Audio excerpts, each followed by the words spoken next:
I don't think superhero fatigue will ever set in at this point, and I'm not complaining. What's going on, guys? I'm Chris, and welcome back to another video. Today I'm going to be ranking all of the 2021 comic book movies from my least favorite to my favorite. Now this is just going to be the Marvel and DC films. I know there were some smaller, non-big name brand comic book related movies that came out. They will not be included on this list. This is just going to be Marvel and DC. But before I give you guys my ranking, make sure to hit that like button, comment your ranking of these movies down below, and make sure to subscribe and hit that notification bell because I have a ton of top 10 lists coming for the rest of the year. Without further ado, let's go ahead and get into this thing. Coming in dead last is going to be Venom 2, or Venom Let There Be Carnage.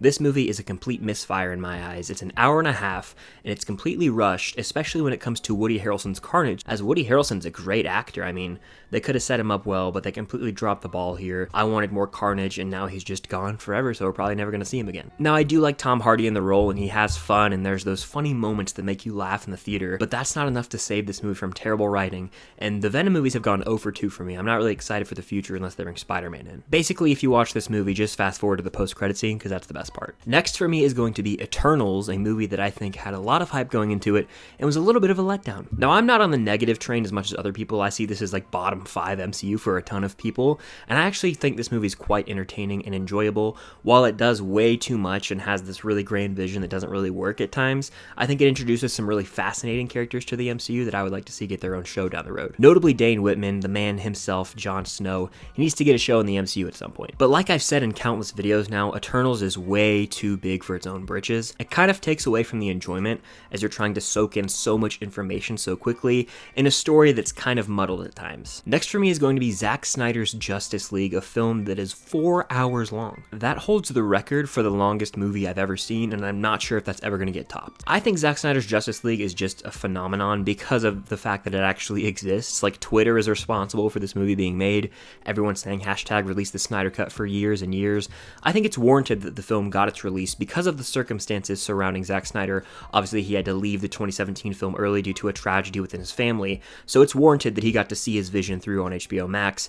I don't agree with a lot of these people saying David Ayer should get his cut and all these other people should get their cuts of movies because this is a unique circumstance. But with that being said, the movie did not need to be 4 hours long. The last hour is what really stands out here as you get that epic flash scene accompanied by a damn good score. This movie has its highlight moments. It gives us better Superman scenes, especially the black suit Superman. The score gives me chills when he flies up into the sky and looks over the earth. And I even like what they do with Batfleck in this movie as well. Unfortunately, the final 45 minutes of this movie don't really matter because we're never going to see sequels or continuations of the story. So while there was really cool stuff involving the nightmare sequences and possibly seeing, you know, Martian Manhunter, all these different things are never going to come to light, unfortunately. So that kind of holds it back when you go back and look at the entirety of the film. It still has a lot of dragged out scenes early on that really add to the 4-hour runtime. I think it's really unnecessary. It could have functioned as like 2.5 hours and been perfect. It's a massive step up from the original Justice League, but it's still not fantastic in my eyes. Next, we have Black Widow, and this is a movie I know a lot of people are not a big fan of. I enjoy this one. I've described it as a comfort movie for me. I've seen it 3 times. Each time I appreciate it more and more just because it makes me feel so good inside. Yelena's like a comfort character to me, and Red Guardian is hilarious, so seeing their dynamic always works. But I just think it's a really fitting send-off for the character of Natasha Romanoff in a way, and it's just good vibes. The action's solid. I can overlook the god-awful villains that I'm very aware of because it's just such a fun time for me. Something about those summer MCU releases just hit different. Also, shout out my boy Trevor from Film Geeks. We saw this movie in theaters together twice. So before I give you guys my top 3 favorite comic book movies of the year, make sure to hit that like button, comment yours down below, and make sure to subscribe and hit that notification bell. So coming in at number 3 is going to be The Suicide Squad, James Gunn's The Suicide Squad. This is a movie that I was kind of skeptical about because the original Suicide Squad is a movie that I am not fond of at all. I actually strongly dislike it, and some might even say it's my least favorite film of all time. So going into this with low expectations, I came out over the moon. I loved this movie when I initially saw it, and I've seen it one more time since then. It is brilliant. It takes risks that a lot of these movies are unwilling to do, especially in the first 10 minutes when it kills a lot of the characters that are on the poster. I think Peacemaker was the standout character for me. He reminds me a lot of Homelander from The Boys in the way that he's this figure who represents peace, but behind the scenes, he's actually not a great guy. He's not afraid to get the job done no matter what in the name of peace, even if it's morally wrong, and that's something that I hope they touch on in the Peacemaker show. Of course, there's Bloodsport and King Shark in here, who are awesome supporting characters characters as well, and Margot Robbie as Harley Quinn is one of the most iconic comic book castings of all time. This movie is a blast from start to finish. It has a few moments that feel like they're dragging a little bit, but in the grand scheme of things, this movie flies by. It's one of the most outlandish, just batshit crazy comic book movies that exists.